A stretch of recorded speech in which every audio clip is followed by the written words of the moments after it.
Welcome to the Late Night Show. Hope everything is okay. Hope everything is all right. I'm your host, Andrew Dick. Okay, what's happening on the lovely island of St. Martin? Of course, day 2 of the strike continues with our police and immigration services. The effects have been shown, have been seen. As you can see, this video of the airport, long lines for immigration is taking their precious time while a number of travelers coming in into St. Martin are standing in line. So the effects of this strike is continuing. The police had to also start controlling today as far as checking for the new license plates, and those who had old license plates would get a fine or their car impounded. But of course, the police did not do that as they are only on emergency mode. What does that mean? It means that if you go to the Phillipsburg police station, a number of persons went to the police station with a number of complaints about a situation that they're going through, and the police responded to them and said, we only are responding to emergencies. So in case there's a robbery, they'll be there. In case somebody gets shot, they'll be there. But controlling and keeping peace, they won't be there because they want their money and they want it now. Of course, the government is continue staying silent about the situation. It's one of the most ridiculous things I've ever seen while covering politics in St. Martin, and it's close to about 20 years, and I've never seen a government so silent about something so serious. You know, the situation is continuing to deteriorate as no type of contact has been made by the Minister of Justice or anybody in the ministry or the Council of Ministers to the Cormex, the legal advisor of the union. So you would think that during Wednesday's Council of Ministers press briefing, Minister Doran, who is Deputy Prime Minister, was asked about the situation. And of course, he just shifted the blame. Like, he's not a Deputy Prime Minister. What is going on in this place? This was his response. One thing I hate to do is comment on things that I don't have the full information for, so I would refrain from doing that in terms of when and what in the specifics. However, as I mentioned before, and as you rightfully mentioned, during my tenure as a Minister of Justice, I've dealt with the situation. I understand the frustration of everyone that is there. And again, it has to do with bad decisions of the past or non-decisions of the past that has led us here. And I know that the minister is pushing forward with her team, but I will forward that question to her cabinet to have that responded to in writing in terms of the exact next steps. Thank you. I don't know what to say.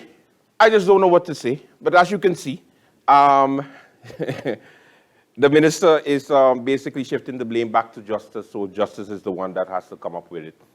The situation continues to get worse, you know, and, you know, looking back at who is to blame, we can blame a lot of people, but the Minister of Justice is the one to blame because he has the ultimate responsibility. The Council of Ministers, they have their responsibility, but the Minister of Justice is the one that made the promise to these police officers, these justice workers, that everything would be done before the end of the month. And then lo and behold, Immigration Department head yesterday sent out a memo to all the immigration officers basically saying that we have stopped the process of sending out placement letters to you guys due to the fact that, you know, the timing. We apologize, but we are going to work on it. Continue being patient. This reminds me of a speech by the Prime Minister when we were approaching the 15th of March, where she gave a whole speech about, you know, it being 5 minutes to 12 and we're almost there, and just be patient until the end of the month because the first quarter of the year is until March.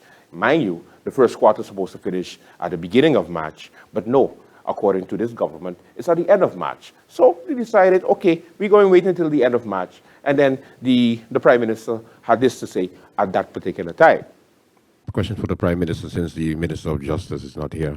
As far as the justice workers is concerned, of course, the union responded to the minister's letter of placement that's going to be issued by the 15th of March. So as far as the Council of Ministers position on the union saying that the 15th of March is the date that they're giving the Justice Ministry for action. Yes, the Minister of Justice is arriving back today, God's willing, and will surely address any and all questions being put to her in this regard.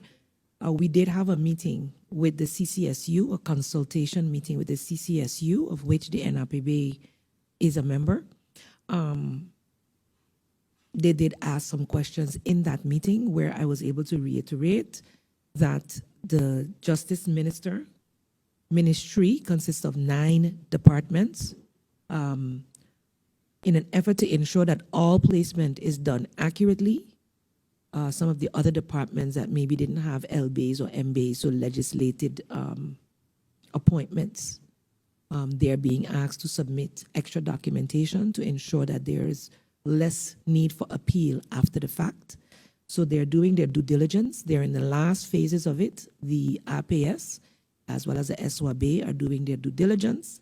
And then they still expect to be done by the end of March, as was promised. So the 15th was never a date that had been promised initially. It was promised by the first quarter, the end of the first quarter, which is at the end of March. So the minister is committed to reaching that deadline. All of the stakeholders are committed, and they're trying to do so with as little errors as possible, so ensuring that there's little need for appeal after the fact. So I'm asking the police unions and the police workers, as well as any other justice workers, to, we've been through this now for a while. This minister has taken it and really pushed to get it finalized, and we're now, let's call it 5 minutes to 12, a few minutes more, so a little more patience until it is finalized. So I'm just appealing for some patience to allow the process to be finalized as was promised by the end of the first quarter. So the minister will address that when she gets back, but I'm hoping that this message also resonates.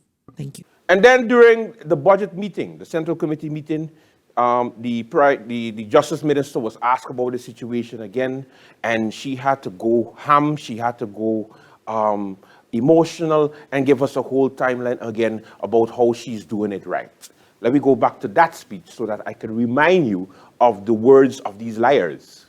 Today, and Chief John is sitting next to me here as a department head that received the offer letters that are going to the employees, and we have given, Chief John, you can confirm, these letters to be able to give to the staff that says to them, this is your offered position, this is what your salary would be, and other information in that.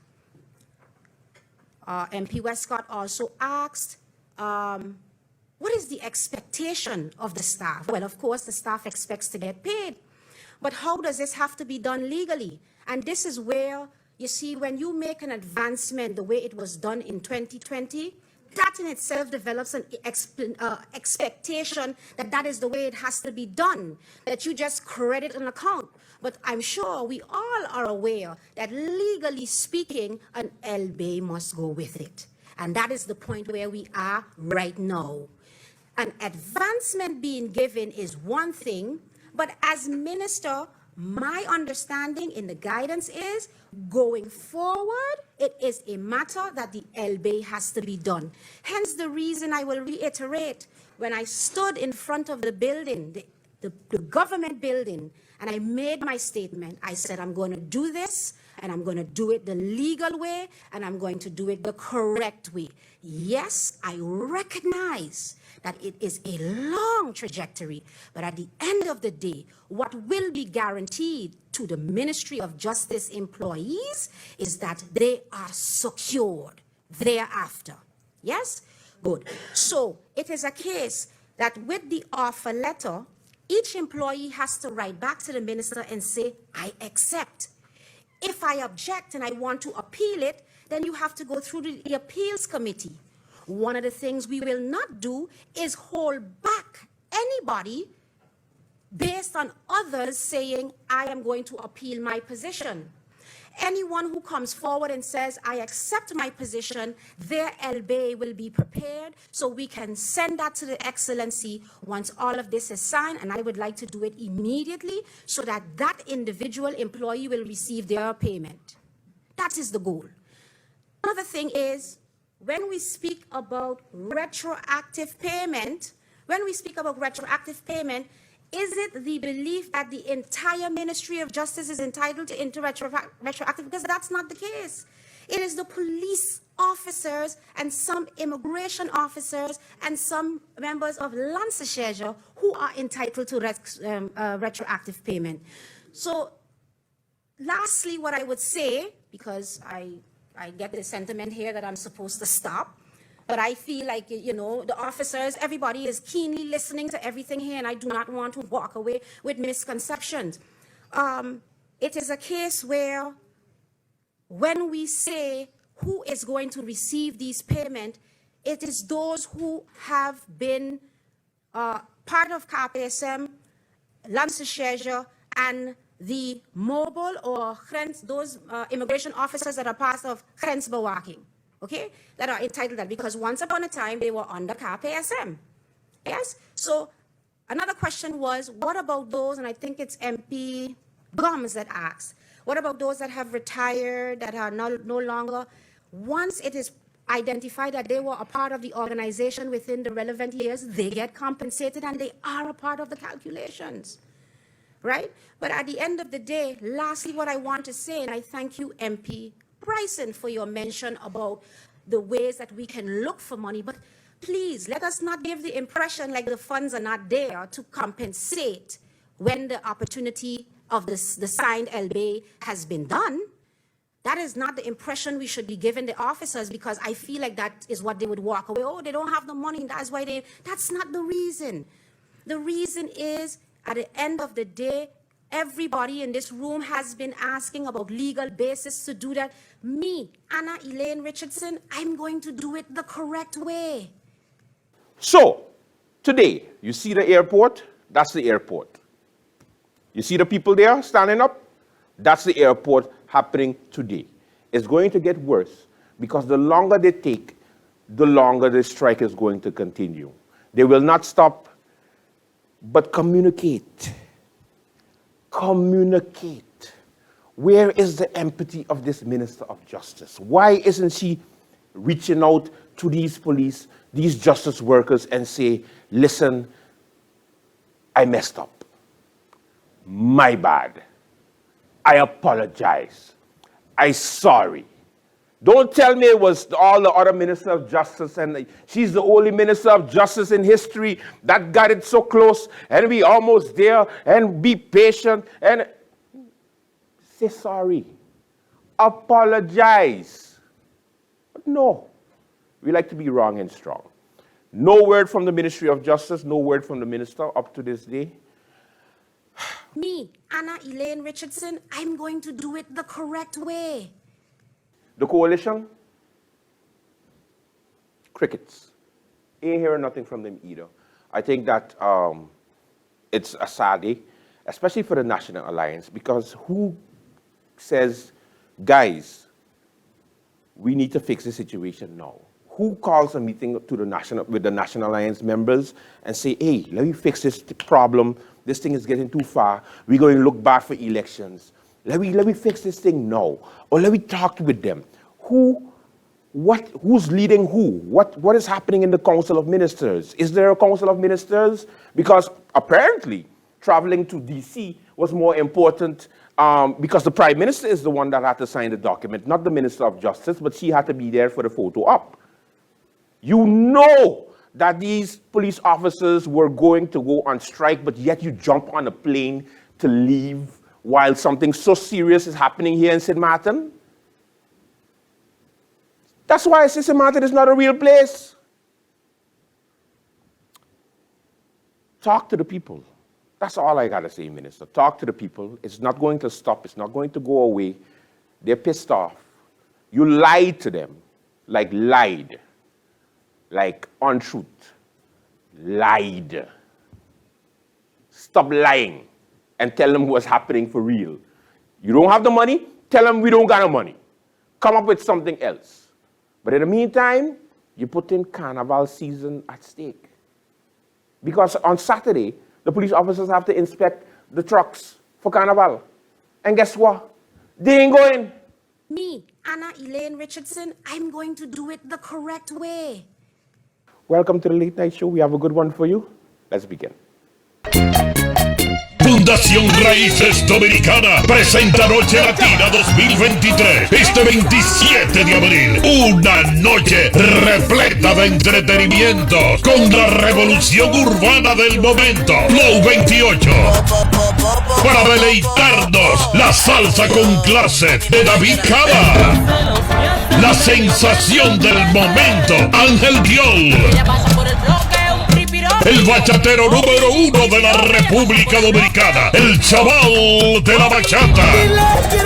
El artista más completo de la República Dominicana. Bueno en balada, bueno en merengue, bueno en salsa. Alex Bueno. Entrada $40 por adelantado y $60 en la puerta. Reserva tu mesa VIP al 1721-588-2744. Patrocinado por Paul Label, Sonesto Bajo y Sky High. Será un evento para que nadie te lo cuente.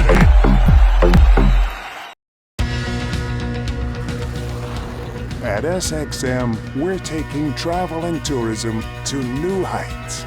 Here we boast spacious check-in areas, 10 passport control points, comfortable departure lounges, and finally, there's an airport in the Caribbean that takes your travel plans as seriously as you do. Princess Juliana International Airport.